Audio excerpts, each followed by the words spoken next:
Love helping your clients but hate sales and marketing, but somehow you ended up with sales and marketing responsibilities? Then this is the podcast for you.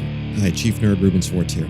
I spent a long time learning these lessons the hard way, and I want to help you learn them the easy way by sharing my experiences and talking with brilliant people who have figured out how to hack not just the code, but the sales and marketing process as well. Of course, as a nerdy person who hated struggling with complex CRMs, I had to create my own CRM for people who actually hate selling, which sounds like an oxymoron, but if it sounds interesting to you, check it out at Mimaran.com. That's Mimaran.com. And whether or not you need a new CRM, you'll find proposal templates and sample lead magnets to help you grow your business. And this summer, we also got an awesome giveaway going on. Signed books by amazing Sales for Nerds guests like Aaron Ross, Scott Ingram, Mara Thomas, Joy Beatty, Justin Foster, John Livesey, Vanessa Van Edwards, and Rusty Shelton. Plus, you'll get a free enrollment in my online course on sales proposals. Now, I do most of my reading on a Kindle, but there's something really nice about having a real book signed by the author in your hands. Register to win at salesfornerds.io and get more chances to win by referring your friends. Plus, with a bookshelf this big, you can share with your friends. You can't read them all at the same time anyway. Now let's get to it. Today, I'm super excited to have with me Aaron Ross back for round 2 on Sales for Nerds. He is the co-author of Predictable Revenue,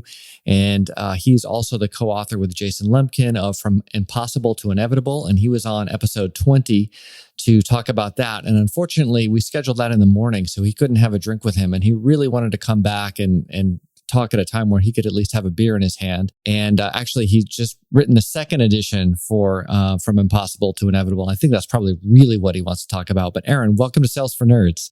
Yeah, thanks, Ruben. Happy to be here. And yes, I do have a beer in my hand this time. What do you have? It's a Stella Artois. All right. Which, I gotta say, I was just in Belgium recently, and of course, because there is probably like the Coors Light of Belgium. They're like, oh, Stella Artois, that's the mass market stuff we send to the States. Right. But I'm like, it's pretty damn tasty. I tried some other ones there, but yeah, no, it's a good one. I am switching it up a little bit. I've got some white wine going on here. It's called Love Block, which does not sound like a very auspicious name to me, but it's one of those New Zealand Sauvignon Blancs from Marlborough. And it's got that kind of citrusy, melony flavor that they're famous for. And I don't drink a lot of white wine, but when it gets to be summer in Austin and it gets to be 95 degrees or whatever, suddenly this stuff starts tasting really good. Yeah, something about that. So speaking of reasons that you might need a drink, how many kids are you up to now? Yeah, we have 9 kids going, and it's 9 going on 11 if things go well next couple of years. But yeah, we have 9 kids, and they're all in the house right now. So how did you manage to get away just for a few minutes to do a podcast? Or are we going to have kids running in at any moment? 2 words: door locks. But no, I had to drag. There's always a few kids, 1 or 2 or 3. They're like, "Daddy, Daddy, Daddy," for all perfectly valid reasons. You just sometimes gotta get away. You're like, okay, this is it. I only have 2, and they're 12, and they generally don't want to talk to me if I'm trying to help them with anything. And as soon as I think they're all set, I'm just going to go do my thing. Suddenly they have all kinds of urgent issues that need my immediate attention. Yeah. Funny how that works. For folks who may not have listened to episode 20, and if you haven't, I suggest you go back and listen to it. Can you give us a brief recap of how you got into sales? Because it's kind of one of those Sales for Nerds stories where you didn't necessarily start out thinking you were going to be a best-selling sales book author. No, it's funny. It reminds me of years ago, I did an interview and they titled it, from NASA nerd to $100 million sales trajectory, something like that. Sounds pretty awesome. It's a good title. Yeah, I suppose. The short answer is I started a company back in the 99 sort of time frame. The company, we raised venture capital, went out of business when the bubble burst, and I was the CEO. I was like, I need to, in order to grow a company and make it successful, I need to know how sales works personally, how to build a sales team. I'd hired a VP of sales, but abdicated my understanding, not delegated. So where better than to learn sales than going to salesforce.com in a sales job? Because, you can only read so much, and to really learn something, you have to do it. So went there, had a junior sales job and ended up creating their whole outbound prospecting system and team that helped them add 100 million, say the book says, in a few years, and more since then by a lot. But it almost helped double their growth rate, and wrote a book about that later called Predictable Revenue. That came out a few years ago, and got married, had a bunch of kids, huge, basically there's this moment of, I need to make more money more predictably as well because I have this huge family and burn rate. Right. So That's actually why I did predictable revenue. I was going to do it a long time, but there's nothing like having kids to force you to do these things you put off that are really important. And then they call that the sales Bible of Silicon Valley. A few years go by, I've learned a lot about what works, doesn't work around outbound or growth. And Jason Lemkin and I wanted to, write the growth Bible of Silicon Valley, which people call the book From Impossible to Inevitable. And so for me, if I step back, I was an engineer by inclination in high school, college. I did engineering, and getting into sales, I never expected to get into sales and sales, marketing, growth. You don't dream about being a sales person or sales thought leader or sales author when you're young. So it feels pretty strange to be here, but it's really interesting. And for me, what I've seen is all these recurring patterns around why companies grow fast or why they don't. And so the book From Impossible to Inevitable really was this idea of how do we take the most common struggles that companies deal with in growing, the most common problems, and say, here are these few most important things to do in order to make your company more scalable or more ready to grow or to grow faster. Because it's easy to create a list of 1,000 things that you should do. Right. But in this world of overwhelm, if you really can only do one thing or two things, like what are those most important things to really focus on? The nature of the world is everyone's kind of like getting busier and there's more overwhelm, more options, more ideas, more this, more that. And this need to focus on fewer things is more important than ever. And it's only going to increasingly become more important as time goes on because we're just going to have more overwhelm. Yeah. And it's almost like our brains are a little bit like computers in some sense that there's a cost every time we switch what we're thinking about. Yep. And I see a lot of folks, especially entrepreneurs, and I've fallen prey to this myself plenty of times. It's like you spend so much time trying to figure out what to do next. You don't spend enough time actually doing the thing that's really important. And you're always switching different hats and so on. And like you say, now it's just getting more and more complicated and more fast. So how do we distill it down to what are the things that we really need to focus on? Exactly. So what are those things? Do we have any secrets here that we can share?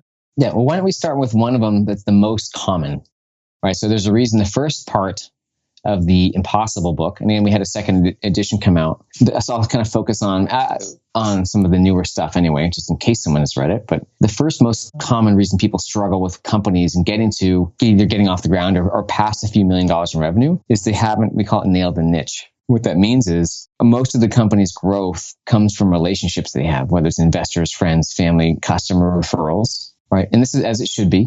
Mm-hmm.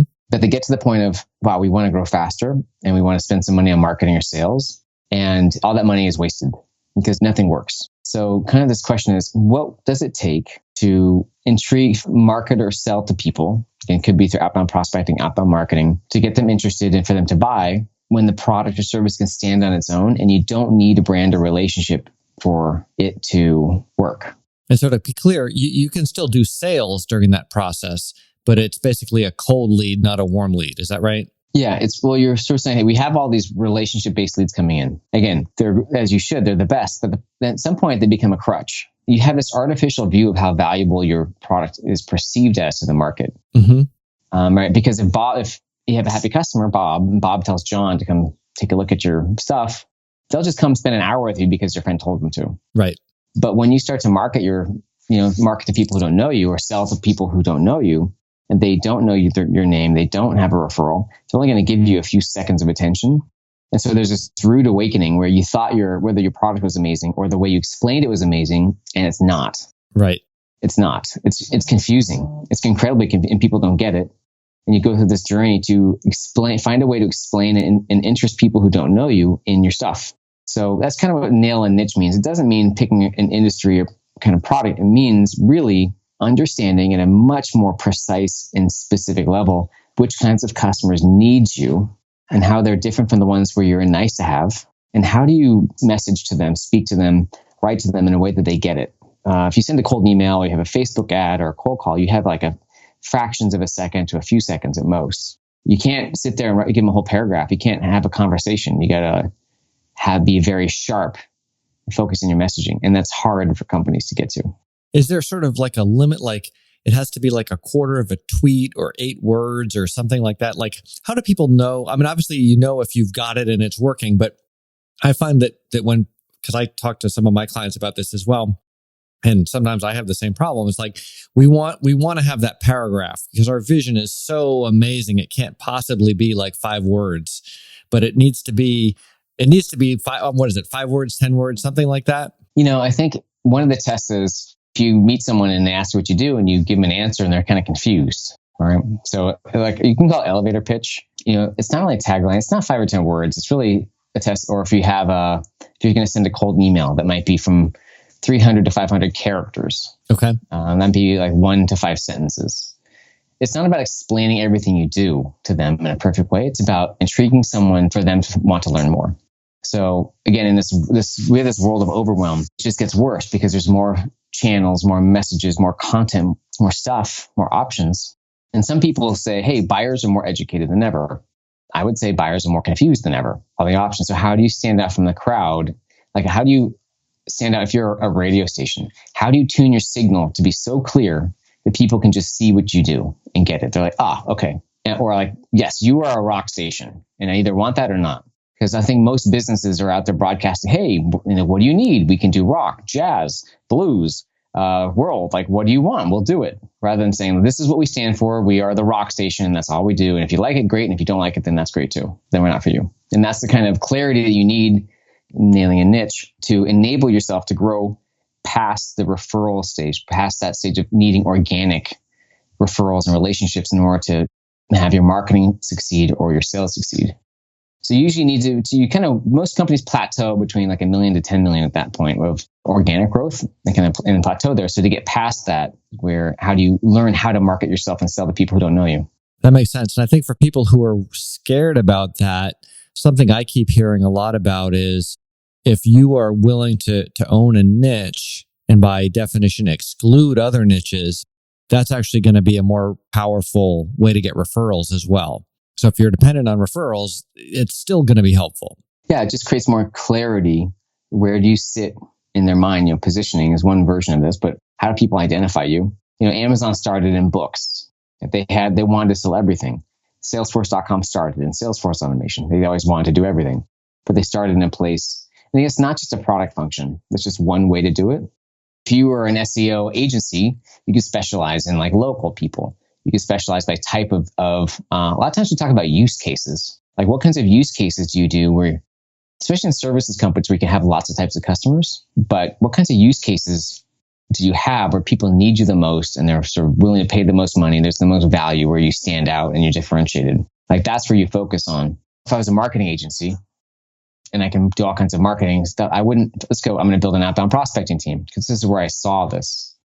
And am I going to prospect for mediums, whoever could, and anyone could use you. So who do you start on? Well, you usually want to pick 1 or 2 types of customers where you really have the best chance of them needing you and you being able to sort of close them. Because companies tend to want to market to too many people. So it might look like, sometimes agencies, you might look at, well, really, we don't have a lot of success selling to people who are outside our geographic area. Or when we really look at it, we might not have much success selling to big companies or selling to companies where they don't have a budget of at least X dollars. So you're looking for these patterns really on, yes, we want to sell to everybody. Everyone could use this, but when do we actually win? And why do we win in these situations versus when do we not win? And then one more level, which is for the customers who get the best results, who are the happiest, like the most success, why do some of these customers, and if maybe not work out so well with us and the ones that work out the best. So ultimately, it's like, how do we really triple down and focus on those kinds of customers who are the most likely to buy, the most likely to be successful, the most likely to be worth the most money? And how would we tune and target the way who we're going to go after, whether it's through marketing or sales, to be extra specific? And how do we think about our messaging to be extra specific to those people? Okay, so let's say we've got some kind of smorgasbord of referral customers and we're now trying to figure it out, which are the best ones. In some cases, it's going to be easy, right? This customer is $1 million a year. This one's 50,000, or this one we love working with and all our people think it's great. This one drives our people crazy and they all quit. In some cases, it's really easy. In some cases, it's kind of like you have a scatter plot and you're not really sure what to make of it. How should people start drilling down on that and really identifying, if it looks kind of like, well, half comes from here and half comes from there, what do we do? It's 50-50. It's a coin flip. Yeah. Well, in the book, there are some exercises for that. But I think the simplest idea for, a podcast is to go back and really look at, have a few people, like 3 or 4 or 5, who've done the most selling in terms of closing customers in a room, and go through, okay, of the last 20 companies, let's look at the top 20 companies that signed up with us or maybe didn't. And of those companies, let's look at the ones that are the most successful with us. And like, how are they all different? Like the ones who didn't sign up, like why not, versus the ones that did, and the ones that had a great result with us, like why did they have a great result versus the ones that didn't? And you're trying to, there's more trying to be more insightful about like where do we find the most success and how do we go back and find more of that? Sure. It's something I end up doing sometimes for my clients because I ask them similar questions like, well, why do they buy from you? And they're like, I don't know. Yeah. So I'll go talk to their customers. Yeah. And the answers they give about why they bought often have nothing to do with what the business owner told me, what you see on their website, what they say their offerings are, right? It's sort of like the intangible stuff, but the thing that actually makes the purchaser or the champion say, yes, these are the people I want to work with. Yeah, and you're looking for those patterns. So again, where we get tricked up on is fear of missing out, which is, Fortune, companies of 100 employees to 500 employees, only based in Georgia, is too small a market. So that's too small. So, and more people can use this. That's where one of the places people get tripped up. Right. But so you want to start by being more specific. And if that works, then you can branch out. So there's one of the new things we added to this book, the new edition, was this case study in Twilio. So Twilio is a company. It's a communications kind of infrastructure API company. So Twilio provides all the technology that powers text messaging for lots of the apps in like your app store. So Uber uses Twilio to do all their text messaging and calling. And they're, hundreds of millions of dollars in revenue, 600, and they're like billions in valuation. They're like a hyper growth company. And when you have a platform, they have a platform that you can use for anything, which is great, but also makes it really hard to market. Because you can't just say, hey, we have this communications platform, like use it. It's too generic. And the things that they do, I think one of the things that really makes that company work and to help them create so many products and services that are so attuned to their market, we had 5 ways that Twilio really stays in touch, like gets into their customers' heads to be able to read their minds. Because that's a lot of this. It's like really knowing how to read your customers' minds and being able to put yourself in their shoes to exactly the kinds of customers you want to go after and what they're thinking. So that means how to find them and what to write to them. And I'll just share one of the practices I love the most at Twilio is, so Twilio, one of the ones they do a lot, they do interviews, for example, but the thing that I liked was they make all their employees, including lawyers and HR people, use their technology to build apps. So you can use the Twilio platform to kind of build like a text messaging app. All their employees go through and they have a part of their onboarding. They build a Twilio app and they get some help with, Twilio coders and stuff. It's not, there's some visual things. You don't have to know coding, but that way all their employees have a more of a visceral feeling for what it's like to be a customer, what their customers, can kind of go through.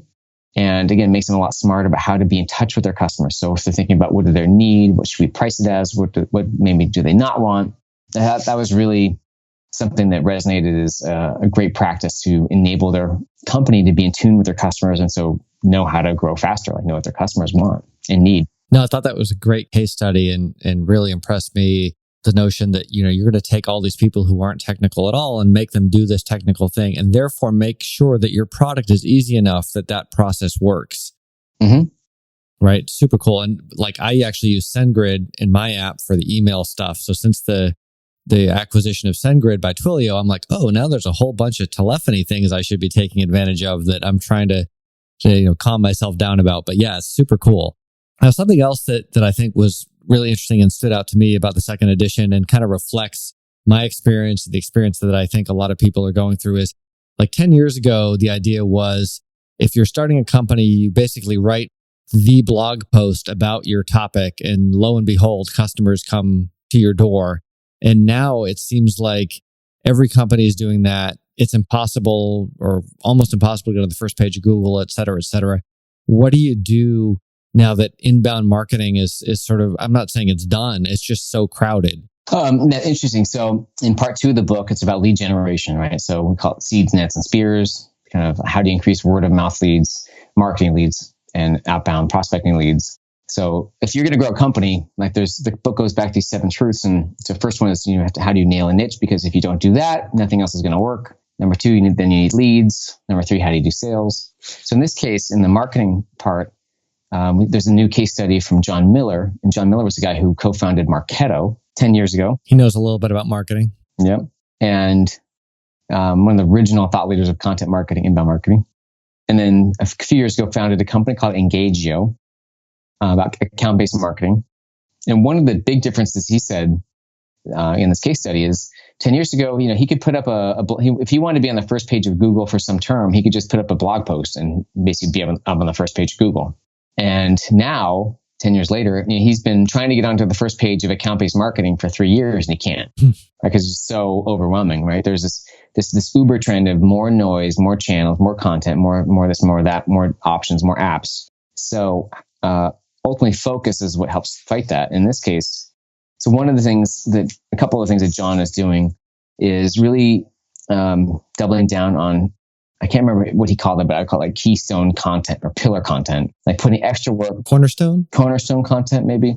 But, he has done, do an ebook, right? Like the fundamentals of account-based marketing, and really put a lot of energy into this one ebook, like make it a signature piece that people are going to go back to and back to and back to, like a Bible, as a way to stand out from the noise in the crowd. And he can take that one book and repurpose it into, tons of blog posts or tweets and different social channels. But rather than trying to always like, hey, have constantly new content every day on the blog, and nothing wrong with that, but how does he kind of go back to what's a core set of key ideas that he can go back to and just reuse? More time on fewer ideas. That's one. And the other is adding more sort of outbound prospecting, outreach, called spears to the content marketing. So with account-based marketing, right, the idea is you are trying to market yourself to an account with whatever techniques work. So you might target that company with LinkedIn ads or Facebook ads, or remarketing ads on one hand. You might have an event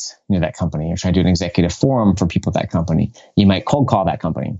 So sort of his idea is taking some of the content, right, whether it could be this key ebook or cornerstone content, and using outreach techniques, could be cold calling, cold emailing, event-based SEO breakfast, other classic marketing techniques to take the content to the prospects more proactively. Because you just can't wait around for people to find it. Right. It's just not going to happen. So it's kind of this combining inbound marketing with outbound techniques to try to get it into the hands of the right people. So those are a couple examples. But one of the things I liked most about his case study is he went through how they think about these 4 tiers of account-based marketing, just in extra detail than normal. So in terms of tier 1, he said companies, if you're targeting really big companies, you might have up maybe tier 1 is like strategic accounts, where you have no more than 5 accounts that you're targeting. And these 5 accounts, on average, companies will spend, $50,000 per account to market to them, which could include, maybe flying someone there to knock on their doors or like a special event. And then tier 2 would be the next 15, a couple dozen accounts, maybe grouped into a few like industry clusters, like, 15 financial services banks. And you treat them a little bit differently. There's not quite a high touch approach. And you might spend $50,000 per cluster, like for the whole financial services industry. And then tier 3 is more mid-market, and tier 4 is kind of the mass of small businesses. And based on kind of this tier that you're approaching, I think he calls them styles, like the style of outreach, the style of marketing, the style of what you're going to spend money on changes. So the highest touch, highest expense at the top. And of course, when you think basically you're looking for $1 million deals. And then as you get down, you're doing more mass market approaches. So just trying to bring some more focus to the types of, it's like, how do you break up your account? Like what kinds of accounts should you go after? How do you target them? How do you group them? And then what kinds of approaches and styles would you use to go after them? That makes a lot of sense. And I really like what you said kind of in the middle of that about how you created this great piece of cornerstone content, which is great for Google and inbound and so on, but it's also a massively useful tool in your outbound prospecting. It's not either or, it's both and they both reinforce each other, even for the referral-based stuff. Right now, you've got something that somebody can refer their buddy to that isn't necessarily go talk to this guy for an hour and get a pitch, but go read the ebook or go look at the checklist or whatever the thing happens to be that you've created that's going to be useful for your market. Yeah, I mean, for me, like the Predictable Revenue book has been like a cornerstone piece of content. The Impossible book, Right. same thing. I feel like trying to come up with more. Like blogging, I haven't blogged for a while, but blogging to me is always a way I felt like to come up with new ideas. But I'm a book person at heart, and to me, taking ideas and like try to distilling the best ones down into a book with a start and a finish is something that for me resonates a lot. Well, I think there's something about taking someone through an entire process, whether it's a book or an ebook or a long form piece of content, where you can start at the beginning and go through it. And at the end, you're doing different things in your business versus just and there's nothing wrong with short form content. I'm more of a short form content guy that I'm trying to fix. But one thing I realize is, hey, there's a lot of processes that I'm not actually really walking someone through and helping them change if I just give them a little nugget. Yeah. So speaking of your book, there are some signed copies of your book on their way to me, and we're going to be doing a viral giveaway of this along with some other signed copies from other Sales for Nerds authors. So look on the show notes page for how to win the Sales for Nerds bookshelf.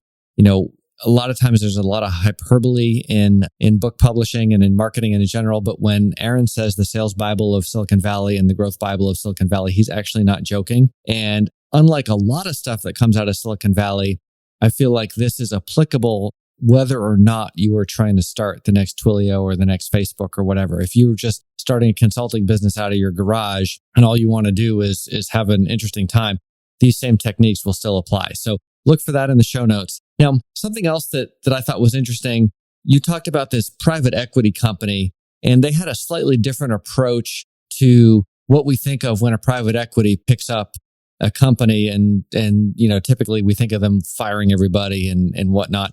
They had a different way to maximize the value of the company, which again, not everyone's going to get acquired by a private equity company, but I thought that the philosophy behind it was so interesting and applicable to everyone. Tell me a little bit more about that. Regal, am I saying that right? Regal Sagemount? Yeah, Sagemount. Sagemount. Yeah. By the way, yeah, you're right. Anyone who wants to grow a company, it's B2B. This book is going to be a Bible, and probably, I've had a lot of people say it's the best business book they've read, but I really believe it'll change people's lives. I know for me, it's not that the book's principles really were very similar to how I grew my income 11 times in 4 years. Again, back when I got married and had to do it, but it was 7 kids ago. I don't remember exactly. So again, a new section in the new edition is about how a Sagemount looks to triple the value of companies within 3 years.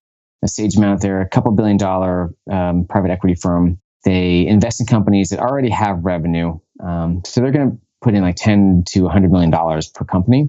And their approach is ultimately a lot is based on increasing outbound prospecting. Because what they've seen is they say they've broken down when they've invested in companies and they sell companies, most of the increase in valuation comes from growing sales faster. It's not from changing pricing and bundling, which is part of it. It's not from kind of increased just general company efficiency, which is part of it. It's not from buying other companies and mashing together to make bigger ones. No, it's from increasing organic sales growth. So for them, the 3 metrics that they really care about, they invest in a company okay, let's do this. They want to get more leads or more meetings. They want to have meetings go better. We call it the perfect meeting. And they want to see what closes. Right. So I think in the book we go through more leads, how to generate more leads, how to run perfect meetings, how to do world-class follow-up. And there's so many other metrics they do, but those 3 metrics are really what they focus on. And there's kind of 4 practices they do when they come in. There's 4 main ones. There's some other examples, but the 4 big ones they do is invest in the company. And there's an example in the case study about an IT services company that had 150 people, 6 salespeople kind of doing everything. And they were getting a bunch of leads, leads would come into them through referrals or through content marketing, basically salespeople waiting for the phone to ring. So Sagemount comes in and puts $40 million in. They want to grow the growth rate from 10% per year to 30% per year. So the first step is they specialize salespeople, right? So it's your prospectors who prospect, closers who close. Then they ramped outbound prospecting. And you can't really ramp outbound prospecting unless you have dedicated prospectors. So that's probably sales specialization comes first to ramp outbound prospecting. Third, nail a niche, which is get your messaging and targeting right in this case. The company was already successful. So it's more, how do we enable outbound prospecting to work? Because that can sort of break open any growth cap. Because when you can reach out to anyone you want to and get conversations, then you have you've opened up you don't have a ceiling for growth anymore. Right. It's like we know how the funnel works. If we can get these people in a meeting, we know we're going to close X percent of them, even if we don't improve that. Yeah. And the fourth step was creating taking sales and marketing and rather treating them as separate, and creating more of a revenue team approach of combined sales and marketing. So those are the 4 practices. There's a lot of detail around how that outbound prospecting works and how perfect meetings run, how a sample scorecard. But I think one of the interesting things is with going back to the sales and marketing approach and using a revenue team alignment, because there's another section in the book called 3 Uncommon Practices of Hypergrowth CMOs. So even a new company, when you have sales and marketing who aren't maybe getting along, or they're not quite working at the hip, because we've never heard of that, there's some simple practices that can make a big difference. So more common one now is having a revenue leader. Could be a CRO, Chief Revenue Officer. Could be a VP of revenue, like we have at our company. So that's one, and sales and marketing report to that one person, and they can ensure that things are in sync. If you don't have that kind of person, here's where most of the problems come in. You have a CEO or COO, and then there's a VP of marketing, VP of sales, and the CEO or the C-level one is relatively hands-off, right? So sales does their thing, marketing does their thing, and they kind of coordinate. So you need one revenue leader. And if this is the case where there's a CEO, they are the revenue leader, and they're usually 2 hands off with ensuring marketing and sales are hand in hand. That's one example. Another example, a little bit simpler to implement, is putting marketing on a quota, and not just a leads quota, because, you could have 1,000 webinar leads is worth like 5 word of mouth leads. So new leads, doesn't really matter. What really matters is the number of sales accepted leads, or you call them sales qualified leads. There's all this, but at the point where a lead ends up in the hands of a salesperson who requalifies it and accepts it, whatever you want to call that, that's what matters in terms of whether outbound is generating them, whether marketing is generating them. So putting marketing on a quota for sales qualified leads, or the dollar value of that, is one step that makes a big difference in aligning what marketing wants to do, or what is expected of marketing in terms of delivering, and what sales wants. Because sales doesn't care about new leads. They don't care about number of marketing qualified leads. They care about sales qualified leads. They'd actually rather have fewer leads that are better qualified, because they don't want to waste their time on garbage. Yeah, exactly. So that was a great segue, because that was what I wanted to pivot to next. One thing about the SageMount thing that I think is really interesting for people who are maybe missed that the first time around, this is a $2 billion private equity firm, and their game is we can increase the valuation of our companies most by increasing the sales growth rate. Am I getting that right? Yep, that's the best way to increase the valuation of the company is faster sales growth, organic sales growth. So whether or not you're going to get acquired by SageMount, if you own a company and you're trying to maximize the value of the company, there's a lot of things you can do, right? There's a million things you could be doing, but I think maximizing the rate of growth of sales is probably, if not the top thing, it's one of the top things that may or may not be what you're focusing on right now. So pay attention to that. And then when we get to this, sorry, go ahead. Part of that is having some predictability with it too. Right. So it's not just faster growth. It's like, hey, there's a system to that you know why it's growing and how to grow more. It's not random or by luck. We can put money in and get more money out at the back of the machine. There's a machine functioning here. Yep. So I like this whole thing with the chief revenue officer, or some way to unify sales and marketing, because even worse than not having great sales and marketing is having sales and marketing that's working really hard and you're investing heavily in that aren't aligned, and they're pointing fingers at each other and you're not actually getting the money out at the end. Now, why not just have marketing quoted based on revenue that actually closes? Can we do that? I think it depends a bit on sales cycle length. If it's fast sales cycles, like days, weeks, month, couple months, some probably.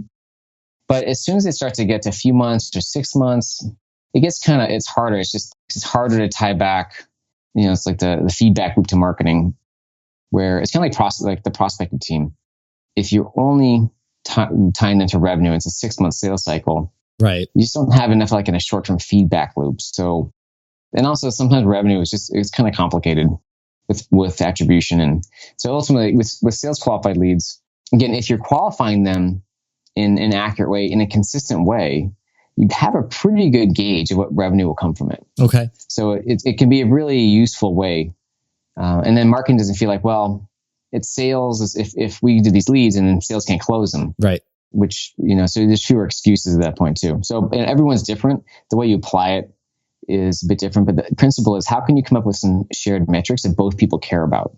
So what would be an example? I understand it's going to be different for everybody, but what would be an example of for a small company that's trying to align sales and marketing that they're going to agree on, we're going to pass off these leads? Well, again, if they have a separate marketing and salesperson, so it may not be that small, but a lot of it's also agreeing on, hey, what's qualified? Like, how do you define that, right? Exactly. So what does that mean? Yeah, what does that mean? And again, qualified for inbound leads can be different than what qualified for outbound means. So there's some of these different nuances because outbound generated leads in terms of, especially done by an outbound SDR, outbound prospecting team, are by nature going to be earlier in the sales cycle. And so you need to have a little bit looser criteria for them, typically, than for inbound leads, which are going to be later in the sales cycle. Kind of by definition, they're already thinking about you, researching you, and plus your competitors. Right. So yeah, it's part of this. It takes a little more work because you have to define what qualified means, and people have to make sure they're using the systems accurately, like Salesforce or whatever your CRM system is, and it's accurate. And so it is more work to get the quality down right, but it's worth it in terms of the quality of the metric and the accuracy of the metric. There's more subjectivity in that area. Like, it's easy to track new leads. There's no subjectivity. It's just they pop up. Right. Again, 1,000 webinar leads isn't worth much compared to word of mouth. So, but yeah, once you get further down, it can be a little fuzzy. So I know that it's impossible to say for a particular situation what should their metrics be. I just want to give people some concrete examples of maybe some things they were thinking about, because they're like, oh yeah, we should do this, but I'm wondering, what should I actually be thinking about? Do they say they have budget? Are they a certain size? Yeah. Okay. Well, let's qualification criteria. Let's talk about outbound criteria. So if you have a prospecting team, right? People who are usually it's called SDRs and BDRs, but they're doing the dedicated outbound prospecting, hopefully dedicated. If you have a team of junior salespeople kind of mixing inbound lead response and outbound prospecting, that's a no-no, unless there's really one person who has to mix it. But those outbound prospectors are getting appointments, again, with people who may have the right problem, but they're not yet thinking about your solution. So there's really 3 criteria that are the main ones. Again, this can vary a lot based on if you have a kind of unique space versus a commoditized space.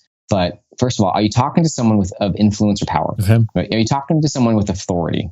So the next one, do they have a need or pain that you can help them with? And the third is, are they interested in the next step? Okay. Right. So that usually looks like the prospector. Okay, I'm talking to the VP of sales. They need this sales app. We've got it, and they want a discovery call with my salesperson, account executive. So pass that on. Salesperson, same thing.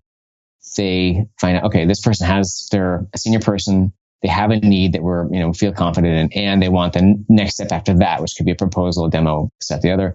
And they have some judgment, but you may not have conversations yet around like timing or budget. The thing is, if you have a senior person and they have the pain, that person can make timing and budget happen if they want to. Right. With there are exceptions like government and schools and but so it's authority, need, and interest. Really those 3 key aspects in outbound prospecting. That's a great point. And I like that notion of, hey, the prospect wants to take some kind of next step. And whatever that might be, that's kind of a good indicator that we're not just BSing ourselves here. Yep. And that there's some kind of actual desire to at least, it may not close, but at least they want to do whatever we decide is the next step. Yeah. And like if you're new to building an outbound prospecting program, which again, there's a whole bunch of great new case studies and sections. Even in this book, there's the SageMount case study. There's a case study on Zuora. There's a case study. So Zuora is I'm probably $200 million company, a couple billion in valuation. 60% of the new business comes from outbound. There's a bunch of how to build an outbound program right the first time. What if you're too successful at inbound? So these are all new sections in the new edition. Outbound is a specialty of mine in predictablerevenue.com. So we just know a lot about that. And it does take time, because the thing is, if you're new to outbound prospecting, it's common for the first, months, 6 months, maybe even longer, you get a bunch of pipeline and a lot of it doesn't close. And you learn, okay, we got meetings and we got proposals, but didn't close. So we got to go back to the drawing board in terms of who we're targeting and what we're saying and what we're looking for in terms of needs to find the companies that not only are interested in us, but they need it so much that they're actually going to go through the process to buy us. So again, that kind of learning cycle can be longer than you might realize, because you got to go through a bunch of wins and losses before you start to really know what it should be. So let's talk about outbound for a second, because I think inbound is great and it reinforces outbound and referrals and all that. I'm not saying anything bad about inbound. I'm a big believer in it.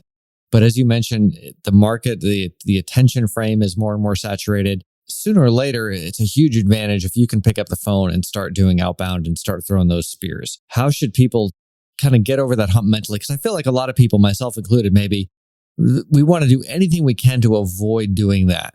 Yeah.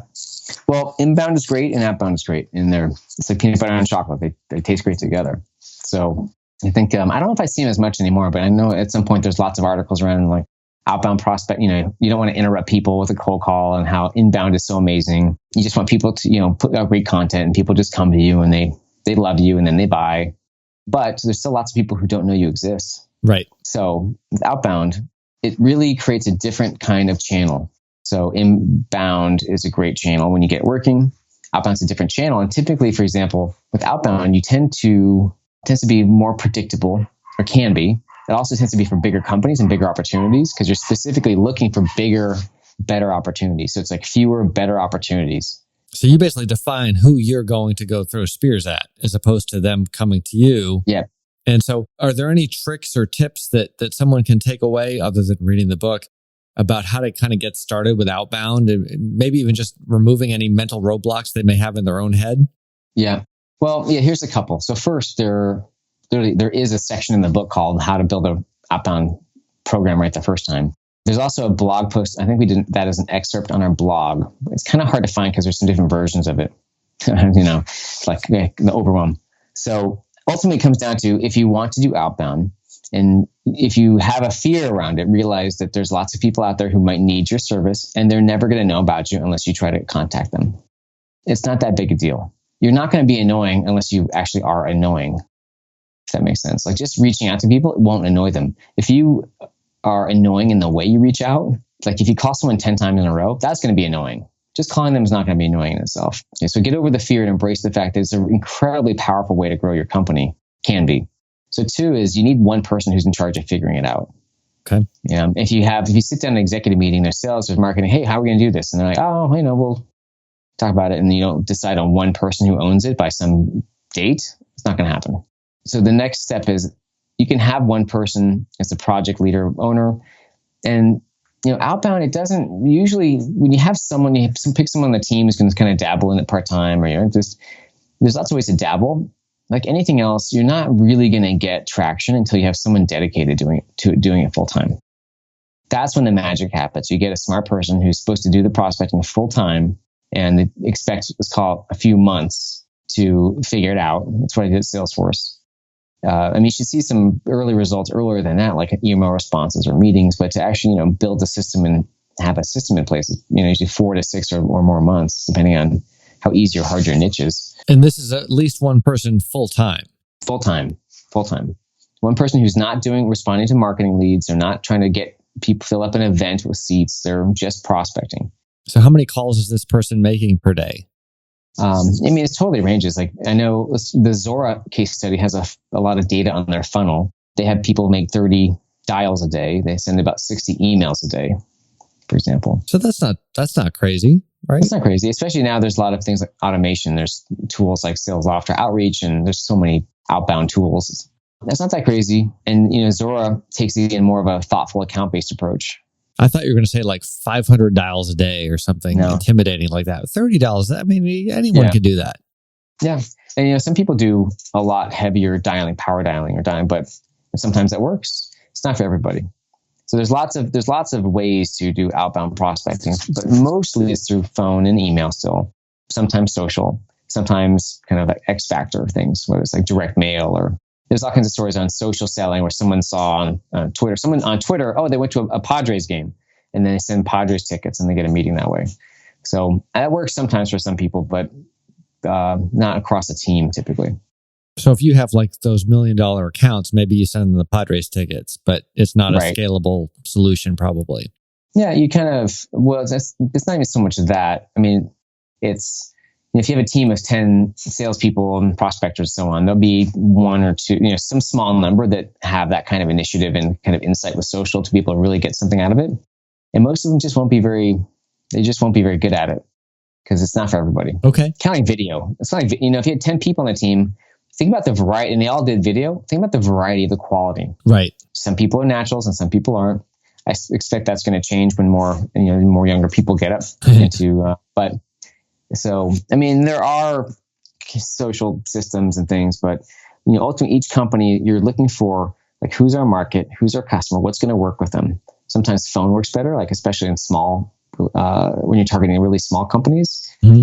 Like we had a client that was targeting dentist's office, right? And they're not on their email much unless they're big enough to have like a back office person. So they kind of like, you learn, they're like different places. The phone works better versus email versus maybe social or X factors. And how do you know? You really ultimately just need to know your customer.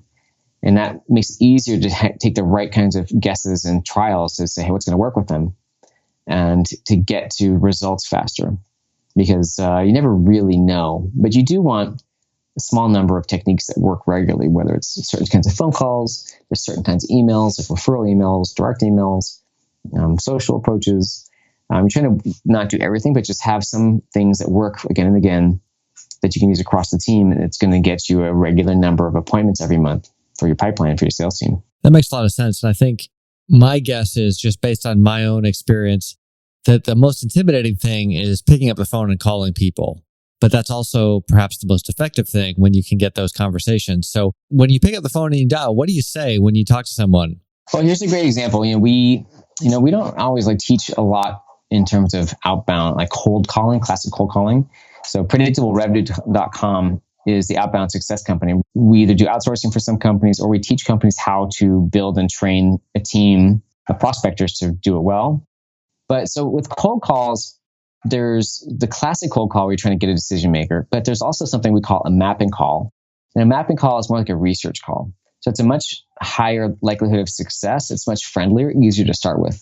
We're usually just really calling into a company and finding an office manager or executive assistant and ask them some questions. And if you're nice about it, if you are more like a lost lamb than a salesperson, they'll often answer you. They'll give you names and phone numbers and whatever other kinds of insights you can do. Like, who should I be talking to? Yeah, like who's the right person. So in one sense, it takes more steps because you have to talk to someone to get a referral to the next person, but it's getting easier, friendlier, a high success rate. Like if you can, of the people you get of the live people you can talk to, because you can't always get live people, you might have an 80% success rate with getting something useful versus a direct cold call, which again, if you talk to them, you're like, that's one and done. But you might have I don't know the percentages these days. I don't know if it's like a 3% pickup rate, or if you do 100 dials, you get 1 or 2 appointments, it's a lot of work. It's low. It's low. Sometimes it doesn't work. If it works, it's great. But a lot of times it doesn't work. It's intensive, and people it's a grind. So it's hard to find the right people who can go the distance with it. So then once you get the right person from your lost lamb approach, what do you say when you talk to Vito or the decision maker or whomever? Well, I think it's about, so you need to have a very simple way to describe what you do. Back to nailing your niche. Yeah, it's like a sentence or two, because this 30-second elevator pitch is just too much in terms of when someone doesn't know you. So for example, you mentioned 5 or 10 words. So there's this thing where if you we're at a party, right, and you ask me, what do I do? Well, first I should pretend that you asked me, how do I help customers? Okay. Because if you ask me what I do, I'm a sales author, right? And they're like, okay, that doesn't all right.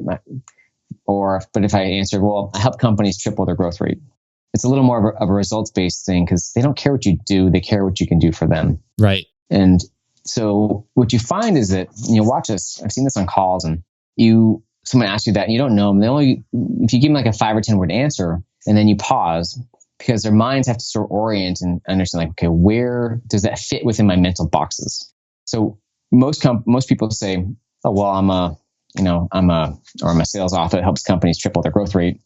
And I used to work at Salesforce.com and and there was no time for the person who's listening, for their brain to breathe and their brain just gets overwhelmed by too much stuff and they can't hear anything. So the point is, if you on the phone or in person, someone asks you what you do, give them like a 5 to 10 word answer first, like a really simple phrase, just kind of so their minds can orient. It's almost like Google Maps or Apple Maps. You hit the little triangle so the maps orients on where you are, pause, and then, for a second or two, and then you give them more because they'll be ready to hear the rest of it at that point. That's a great thing. Versus their brains are just overwhelmed and they're just spilling out the tops of the brains. And I don't know if I'm an expert at this by any means, but I kind of think of it as you can give people a paragraph, or you can say, do you want some chocolate? Whatever chocolate happens to mean for them. And most people are going to be like, yeah, I want some chocolate, right? Like, tell me more about how I get this chocolate, right? Something that is just intrinsically appealing because I've nailed my niche, hopefully. Yeah, some clarity in how to describe what I do in an interesting way, but in a concise way.